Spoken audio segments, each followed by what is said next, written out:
For me, April was another bumper month of games. In this month's instalment of What I Played, I cover 7 games, including 2 brand new ones which I've reviewed, and even 1 unreleased one, all of which I covered for Entertainium. In boomer shooter Forgive Me Father, I confronted eldritch abominations, cosmic horrors, and sometimes a severe lack of ammunition.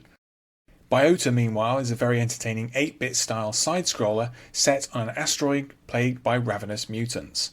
Both of these games have largely flown under the radar, but I do recommend them. The 4 older games I tackled in April were the impressive remake Black Mesa, the underrated open-world shooter Rage 2, baffling Japanese adventure Yakuza 0, and the excellent sequel Rise of the Tomb Raider. First up, Forgive Me Father, from 2022, developed by B.I.O.T.A and published by 1C Entertainment. As I mentioned in my Entertainium review, old-school shooters and the works of cult, pulp fiction racist H.P. Lovecraft have been linked since at least as far back as 1996.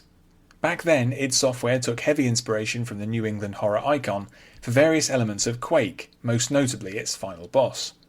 Lovecraftian games are almost annoyingly common these days, and I normally give them the swerve, but I was pleasantly surprised by Forgive Me Father. Developed in Poland by Byte, the game represents a shift from them, from Mythbusters games to the Cthulhu mythos. Forgive Me Father is definitely an old school or boomer shooter. The combination of its Lovecraftian setting and comic book aesthetic is a little awkward at times, but the result feels like an equal parts combination of Dusk, 13 and Blood.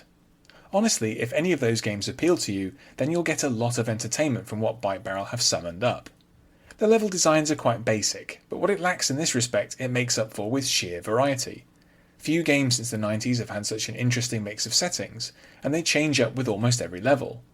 When I played the game just before release, there were some significant balance problems, particularly to do with ammo supplies in the last third of the game, but these seem eminently fixable. Forgive Me Father isn't up there with the very best boomer shooters, but it's a very respectable effort, which deserves to be better known. I certainly recommend this one to fans of the genre, and this weird tale is available on Steam and GOG. Next up, B.I.O.T.A from 2022, developed by Small Bros, published by Retrovibe. If you're looking for an example of what one person can accomplish in games development, you could do a lot worse than to play B.I.O.T.A. This 2D run-and-gun game with a retro 8-bit look is almost entirely the work of just one man, and it's an impressive achievement. One happy advantage of contributing to Entertainium is the chance to review games I've never heard of without any preamble or expectation, to just dive in. This is exactly what happened with B.I.O.T.A, and I very much enjoyed the 6 or so hours it took me to escape the doomed asteroid known as Frontier Horizon. What I like most about the game is that it both summons up the magic of 1980s run-and-gun games and adds a little extra spice and complexity. There are several playable characters, some available at the outset and some needing to be rescued or, in the case of a robot, bought. There's a knack to choosing the correct character to deal with particular situations, and there are a handful of opportunities to upgrade the members of the infamous Gemini 2 squad and their abilities. Another real strength of the game is the chance to discover and use 54 different colour palettes. Old school 4-colour games like this can become tiring on the eyes, so the chance to switch it up is very welcome, and I really appreciate how one of the palettes is called Klendathu. B.I.O.T.A is very much an under-the-radar game, so if it sounds appealing, I encourage you to check it out on Steam or GOG. Incidentally, publishers Retrovibe are putting out retro FPS Project Warlock 2 in June into early access, which is looking to be shaping up nicely. Black Mesa from 2020, developed by and published by Crowbar Collective. In its own way, Black Mesa has to be one of the most extraordinary projects in video game history. After Valve declined to make the effort to update their magnum opus Half-Life, hundreds of fans spent an incredible 16 years doing it themselves. Eventually adopting the name Crowbar Collective, this group completed the final release in 2020. It not only rebuilds the Earthbound levels from the original game on the Source engine, but also features radically remade and expanded versions of the Zen levels which closed out the original Half-Life. Black Mesa, as the final release is known, is a staggering piece of work. It proves the Crowbar Collective to be a hugely capable and talented bunch, even if their reimagined Zen levels are a decidedly mixed bag. Late chapter Interloper in particular is just desperately boring. Most of the game though is brilliant, and this is due to a fusion of Valve's original genius and the new team's skill for making tweaks and improvements where necessary. What stands out most of all is how a virtue is made of linearity and simplicity.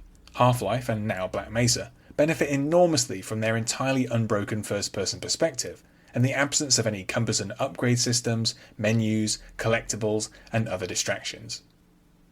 Every style of game has become bloated with these systems in the last 10 years, and Black Mesa is a reminder of how a streamlined approach and clever scripting can create memorable moments one after another.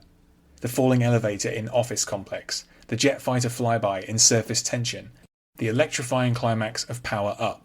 Half-Life has more indelible moments than any other game I've played, and Black Mesa recaptures their glory all over again. Several projects are underway to remake Opposing Force and Blue Shift, the underrated expansions made by Gearbox Software of Brothers in Arms fame. I sincerely hope they see the light of day. Rage 2 from 2019, developed by Avalanche Studios and id Software, published by Bethesda Softworks. Recently I wrote about Arthur C. Clarke's 1993 novel The Hammer of God, in which a group of astronauts attempt to prevent a cataclysmic asteroid impact on the Earth. In Rage 2, it's fair to say that no such effort was successful. As with the original 2011 game, this open-world shooter is set in a world devastated by the impact of the very real asteroid 99942 Apophis. Developed primarily by Swedish studio Avalanche with the support of id Software, Rage 2 was hardly a huge success. It received mixed reviews, often the death knell for any release, and quickly faded from the limelight after it came out in May 2019. Now it has the ignominy of being seen as one of Bethesda Softworks' recent failures, alongside the likes of Fallout 76 from 2018. Conversely, Rage 2 isn't often mentioned in the same breath as Bethesda's real hits, like Doom Eternal, but in some ways I think it should. The game actually plays like a bit of a precursor to id Software's enormous success, in that it strongly encourages mobility and aggressiveness. I also think that Rage 2 is significantly more successful as an open-world shooter than most reviewers thought at the time. Crucially, you can play the game as much or as little as you like, and still get the chance to experience the full, albeit thin, story. I wrote quite extensively about Rage 2 recently, and my thoughts can also be found as episode 61 of this pod, but suffice it to say, I think this one is underrated, and definitely worth a look, especially if you picked it up for free in early 2021 from the Epic Games Store. Yakuza 0 from 2015, developed by Ryu Ga Gotoku Studio, and published by Sega. Before I get into this one, I can't even tell you how many times I had to try to record myself saying the developer's name properly, and it's probably still wrong. The Yakuza series is a big one, which these days sprawls across numerous sequels, remakes and spin-offs, all rooted in the original game which came out on the PS2 way back in 2005. For a decade this series was a hit for Sega in Japan, but was barely known at all in the West. The prevailing theory is that this had a lot to do with the cack-handed localization of the original game, which hobbled the series' prospects. All that changed with the release of Yakuza 0. This prequel, set at the end of 1988 and the beginning of 1989 in Tokyo and Osaka, transformed the profile of Sega's cash cow outside Japan. Since 2015, this series has performed well internationally and has contributed to the publisher's recovering fortunes. Here's the thing though, Yakuza 0 should not work. This action-adventure game is extremely long, stuffed to the gills with lengthy cutscenes, puffed up with drab minigames, and affords the player hardly any freedom at all in its two tiny, flat city settings. For these and a host of other reasons, Yakuza 0 has all the makings of an incredibly boring game. And yet, somehow, it mostly does work. The interlinked tales of gangster outsiders Kiryu Kazuma and Goro Majima are surprisingly compelling, thanks to a good script and a ton of quality voice performances.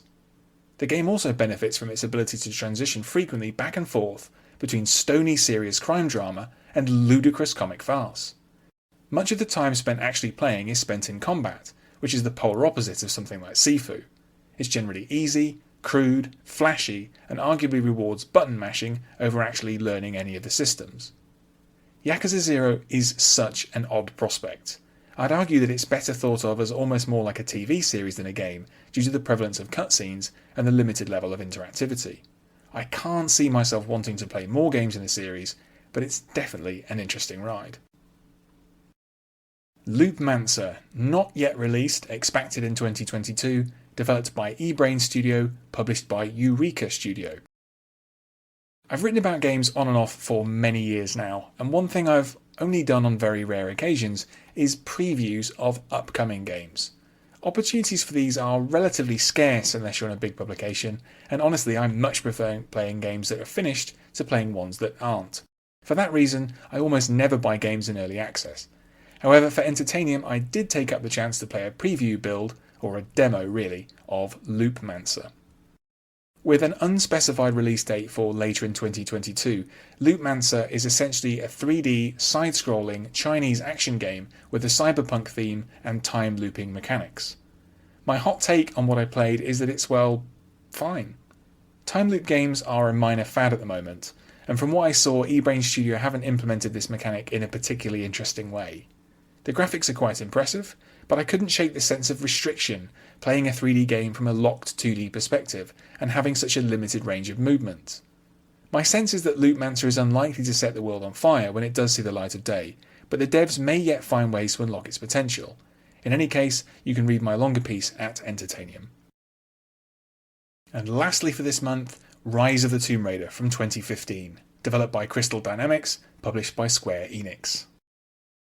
Back in January, I revisited the 2013 Tomb Raider game and enjoyed it far more the second time round than I had done back in the day.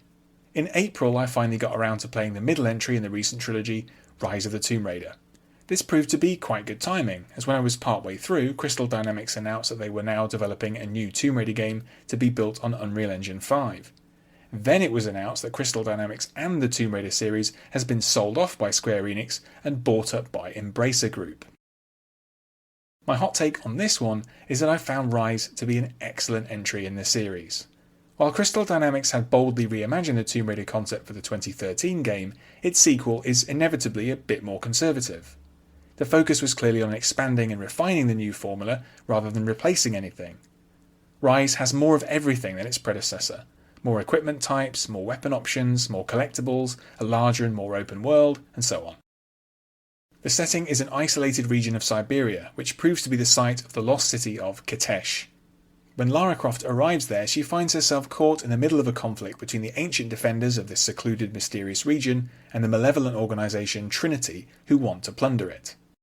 The game benefits a lot from its excellent graphics, and Crystal Dynamics clearly knew exactly what they were doing, but then they also reportedly had over $100 million to spend on their magnum opus.